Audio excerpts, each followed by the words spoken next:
Oh, there you are, YouTube. What's in there? Okay. What is it? Scream 5. Ooh. Which I think is just called Scream. 5! Yeah. Scream 5! Is it scary? I don't know, I've never seen it. Scream 5! The Scream movies aren't usually scary. So in preparation for Scream 5, we just finished a recap video. I'm very familiar with the first three. The fourth one I've only seen twice, so that was nice to see. My wife has seen the whole entire franchise except 5. This will be a first time watch for both of us, but she's not as familiar with the franchise as a whole. So when we were watching the recap, when we were watching 3, she's like, "What? I don't remember this at all." I was like, "Yeah, it's a little like convoluted, contrived a little bit, but somehow like works." So yeah, and then I don't know, 4 is the one that just kind of seems like tacked on, but I'm curious about 5. I feel like I remember a lot of people talking about how it's like even more meta, like, and maybe funny or something. I can't remember. Actually, now that I'm saying that, I don't think I remember at all what people thought of it, but I feel like I do remember somebody saying it was like even more meta than what the originals were. So who knows? We're excited to find out. We're gonna watch it now. Actually, I'm gonna pour myself some apple cider first. Now, this is not local. Normally we get local stuff. This actually comes from a grocery store and says it was made in Minnesota. So not local cider. This is cold right now, and then I'm gonna just microwave it. Give it 2 minutes. There it goes. Oh, that's dirty. I need to clean that, don't I? Okay, probably piping hot. Ooh, sweet and hot, but tasty. Okay, first thing before the movie starts, so we're renting it. What is this? Hulu? Amazon? Amazon. It's like $2. That's cool. Oh, can't see it. But I don't like that it's just called Scream. Why did they do that? Call it Scream 5 or Screams. I mean, I know this is an old conversation, but just Scream, that was a bad idea. Very bad idea.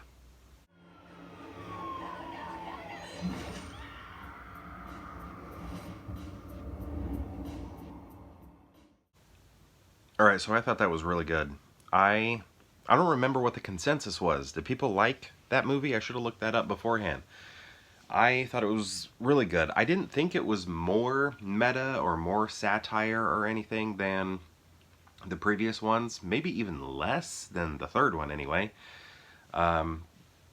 So I'm trying to remember what... Oh, I think, like when I was talking about like people saying that, I think what I am remembering now is people talking about how this one addresses elevated horror. And it did, but not in a way that was like, I don't know, changing the way we look at Scream or anything like that. But the satire stuff was laid on just as thick, just as perfectly, just as great, and with that, the way it mirrored everything that we had seen in the original Scream, and then what we've seen in Stab, and then happening in this movie was just like so good. Like all the Randy stuff was awesome.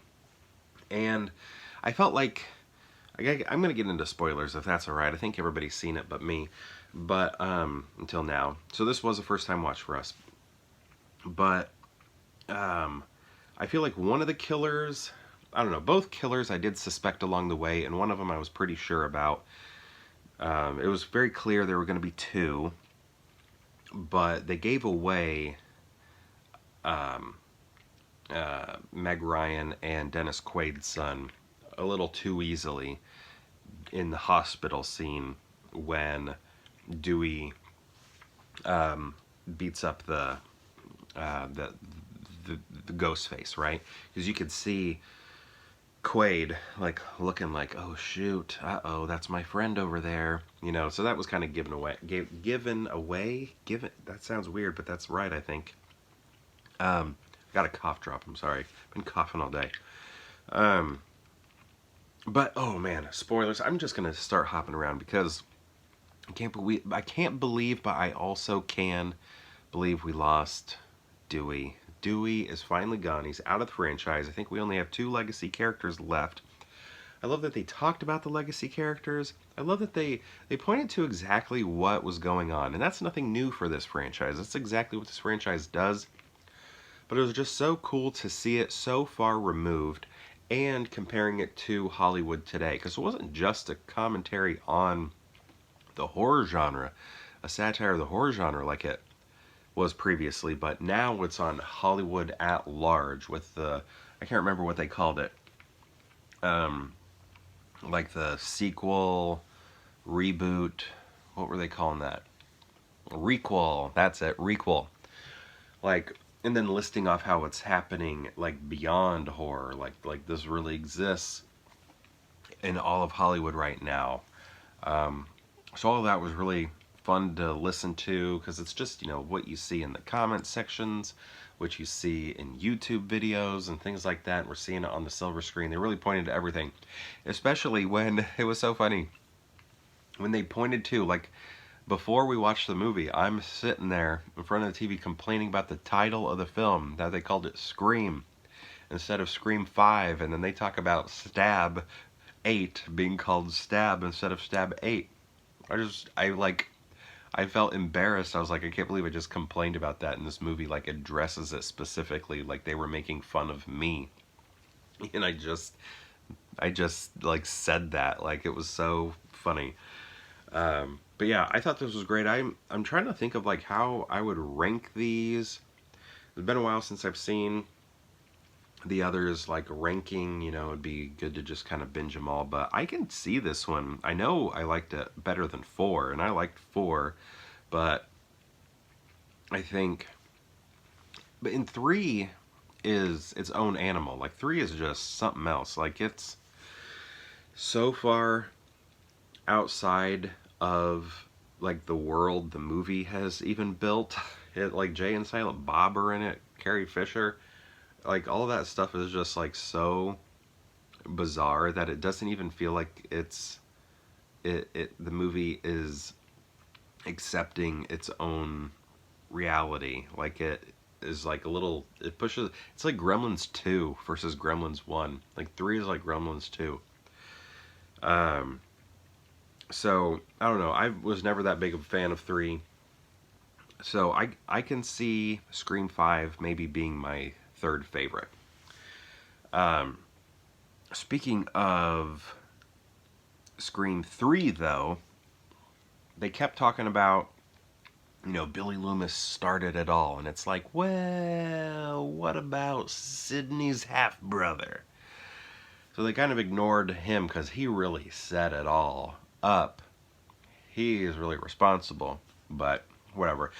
Um, Seeing Ski Ulrich was awesome. That was cool. I loved that. But here's the other thing. So, Ski Ulrich, like, appears to his daughter, right? And, like, giving her hints along the way, or help along the way, right? So, she's about to get killed by Ghostface. And then she sees a vision of her dad, Billy Loomis. And, excuse me again. And then he's like, hey, look under the curtain. There's a knife over there.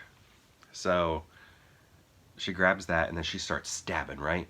So what was that? Was that like Billy Loomis looking out for his daughter, or Billy Loomis creating a killer? Because they kept calling him a serial killer. Is he a serial killer? Maybe, but it's like a different thing. Like I think serial killing is years, but maybe it doesn't have to be. But anyway, what's he doing there? Was he like, I'm going to help my daughter out? Or was it, I'm helping a killer out, And then at the end, doesn't she see his reflection in like a car door or something? And then he's like, you did good, kid. I'm proud of you.